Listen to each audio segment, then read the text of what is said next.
കൊണ്ടുപോയേ, അവളെ കൊണ്ടുപോയേ. എനിക്ക് ആരുമില്ലേ ചേട്ടാ, അവള് കിടക്കുന്നേ.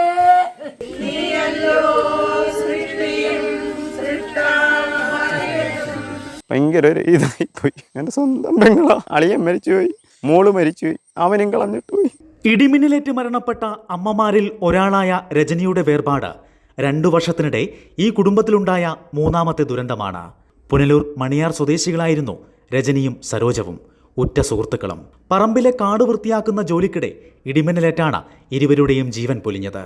രജനിയുടെ മകൾ മഞ്ജുവിനെ മണിയാറിന് സമീപമുള്ള വാടക വീട്ടിൽ 2 വർഷം മുമ്പാണ് ഭർത്താവ് ഷാൾ മുറുക്കി കൊലപ്പെടുത്തിയത്. തുടർന്ന് മഞ്ജുവിൻ്റെ 15ഉം 9ഉം വയസ്സുള്ള മക്കളുടെ സംരക്ഷണം രജനിയാണ് ഏറ്റെടുത്തിരുന്നത്. ഭർത്താവ് മോഹനൻ അർബുദബാധിതനായി 4 മാസം മുമ്പ് മരണപ്പെട്ടിരുന്നു.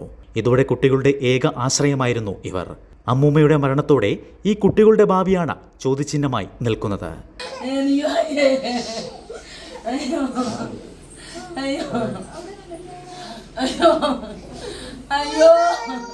കൊണ്ടുപോയേ, അവളെ കൊണ്ടുപോയേ. എനിക്ക് ആരുമില്ലേ ചേട്ടത്തി എന്ന് പറയാൻ ആരുമില്ലേ, അവള് കിടക്കുന്നേ. ഇനി കാണാൻ നോക്കത്തില്ലേ?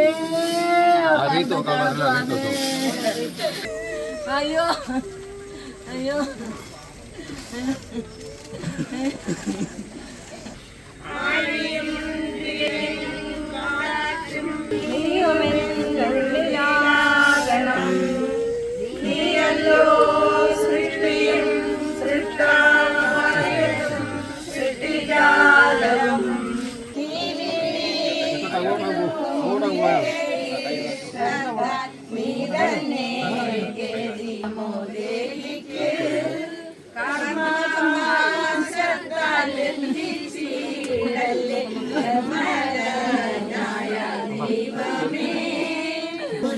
സൗന്ദര്യം നാളെ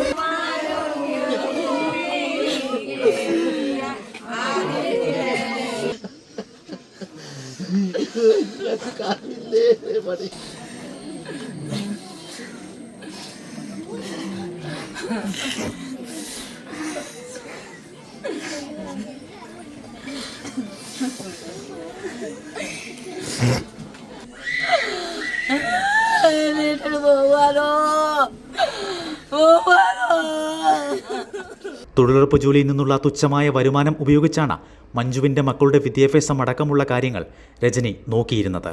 2 വിദ്യാർത്ഥികളുടെ പ്രധാന ആശ്രയമായ അമ്മുമ്മയുടെ വേർപാട് കുടുംബത്തിനും നാടിനും ഏറെ നൊമ്പരമാണ് ഉണ്ടാക്കിയത്. ഭയങ്കര ഒരു ഇതായിപ്പോയി. എൻ്റെ സ്വന്തം പെങ്ങളാ, അളിയൻ മരിച്ചുപോയി, മോള് മരിച്ചുപോയി, അവനും കളഞ്ഞിട്ട് പോയി. ഈ കൊച്ചുങ്ങൾക്കും ആരുമില്ല. ആ ചെറുക്കനെ വീട്ടിൽ ഒരു കൊച്ചേ ഉള്ളൂ. ഭയങ്കര ഇതിൽ കൂടില്ല, ഒക്കത്തില്ല. 2ഉം പാവപ്പെട്ടവരാ.